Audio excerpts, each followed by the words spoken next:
allow me to raise something that might genuinely catch you off guard. You've likely heard the usual advice: load up on fresh produce, take your pills as prescribed, get adequate rest, all the reminders physicians like me repeat constantly. But what I want to address today is something unfolding in nearly every household, every single day. Something almost no one is connecting to one of the deadliest cancers striking older adults. I'm referring to reheating food. Now, don't click away thinking, so my leftovers are trying to finish me off. Please hear me out, because this conversation isn't rooted in panic. It's rooted in knowledge, the kind I genuinely wish I had shared with more of my senior patients before certain behaviors turned into lifelong routines. And when we're dealing with pancreatic cancer, a disease that stays dangerously quiet, gets caught far too late, and hits people over 65 harder than any other age group, this knowledge genuinely carries weight. So today I'm walking you through 5 specific foods that, when reheated repeatedly or incorrectly, may substantially raise your risk of developing pancreatic cancer. I'll break down exactly why, using straightforward language, the same kind I use sitting across from patients in my office. And before we're done, I'll hand you practical, realistic alternatives that won't turn your whole diet upside down. Let's get into it. Number 1. Reheated, processed, or smoked meats. Picture a typical morning, maybe some leftover sausage from the night before, a strip of bacon warmed up in the microwave, or deli meat briefly tossed on the stove for a hot sandwich. Here's the thing. These foods are already categorized by the World Health Organization as Group 1 carcinogens. That means there's solid scientific evidence they raise cancer risk even when consumed fresh, straight out of the package. But the situation becomes more serious when heat enters the equation a second time. When processed meats are reheated, especially at elevated temperatures, the nitrites and nitrates they contain go through a chemical shift. They produce compounds known as nitrosamines. And nitrosamines are among the most thoroughly researched cancer-promoting substances when it comes to pancreatic cancer specifically. Studies appearing in peer-reviewed medical literature have consistently found that heavy consumption of processed meats and their reheated derivatives correlates with a significantly elevated pancreatic cancer risk, especially in older adults, whose digestive systems are less equipped to neutralize those compounds efficiently. Your pancreas handles everything moving through your gastrointestinal system. When it faces repeated nitrosamine exposure over years and decades, the cellular wear accumulates. And in seniors, where the body's natural repair systems are already operating at a slower pace, that accumulation carries far more consequence than it would in someone in their mid-30s. What to do instead? Cut back on processed meats overall. If you do eat them, have them once, fresh, and leave it at that. For a warm morning protein, a freshly cooked egg or lightly heated canned fish is a significantly safer path.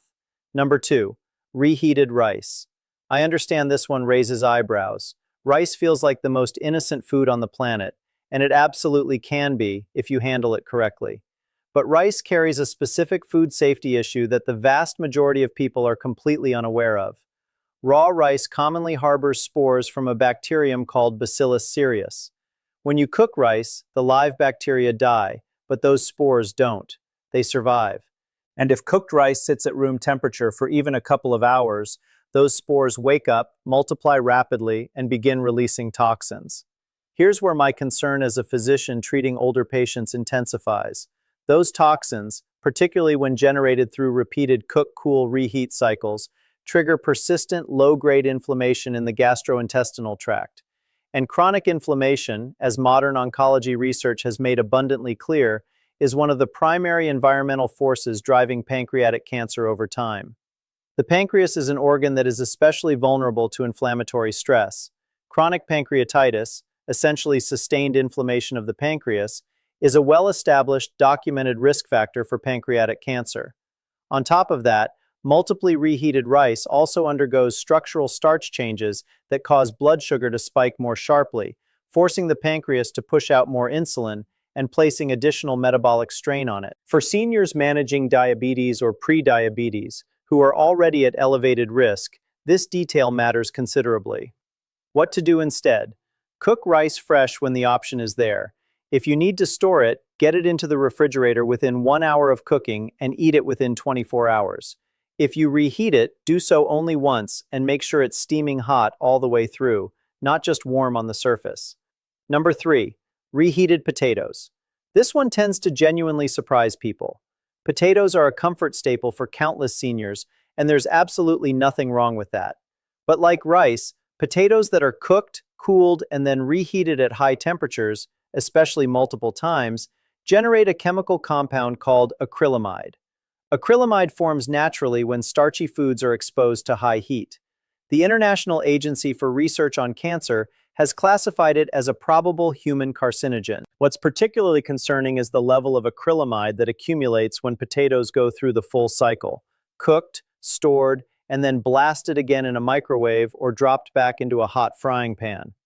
Research involving both animal studies and large human population data has found associations between elevated acrylamide intake and increased cancer risk, with pancreatic cancer appearing consistently within those findings.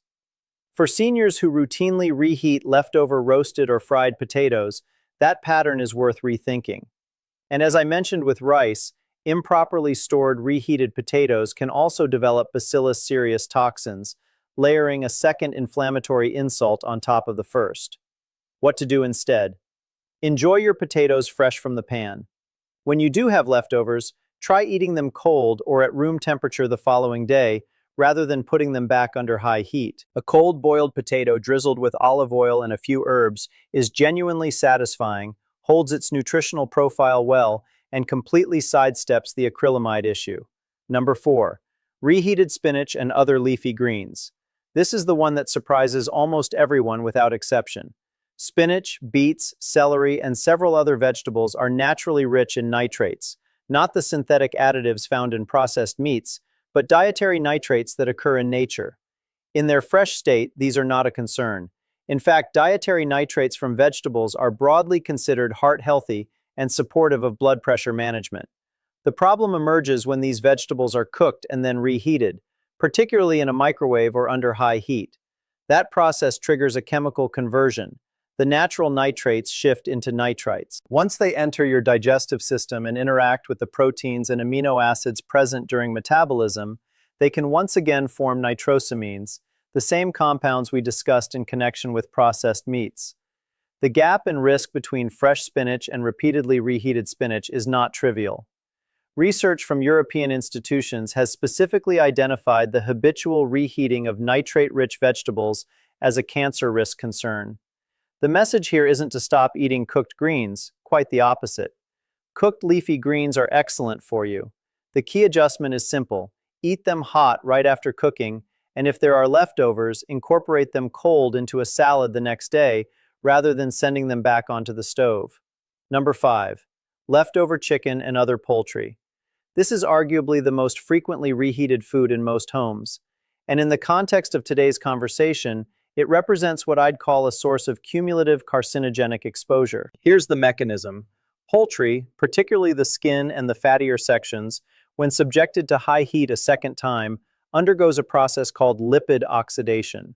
Oxidized fats generate a family of compounds called aldehydes, including one called malondialdehyde, which has been extensively studied for its role in causing oxidative stress and direct DNA damage at the cellular level. Pancreatic cells, like every cell in the body, depend on DNA stability to function properly and replicate without error. Repeated exposure to oxidized fat compounds from reheated poultry creates a steady, ongoing source of oxidative stress throughout the body, including the pancreas, building up quietly over years and decades. And remember, we're discussing habits that many seniors have carried through most of their adult lives. That kind of sustained, low-level exposure can meaningfully shape the cellular environment in which cancer takes root. Beyond the oxidation issue, improperly stored reheated chicken is also among the most common sources of food poisoning from bacteria like Salmonella and Campylobacter. Recurring gut infections drive inflammation, and again, we return to inflammation as a core mechanism behind pancreatic cancer risk. What to do instead? Eat chicken fresh whenever you're able. When reheating is necessary, use an oven at a moderate temperature rather than a microwave. Make absolutely sure it reaches a thoroughly hot internal temperature and reheat it only once. Trim the skin and fatty portions before reheating. That's where lipid oxidation is most concentrated. Before I wrap up, I want to speak to you not merely as a voice delivering information, but as your doctor, even through this screen. I'm fully aware that for many seniors, reheating food isn't a choice made out of convenience. It's a genuine necessity. It stretches a budget.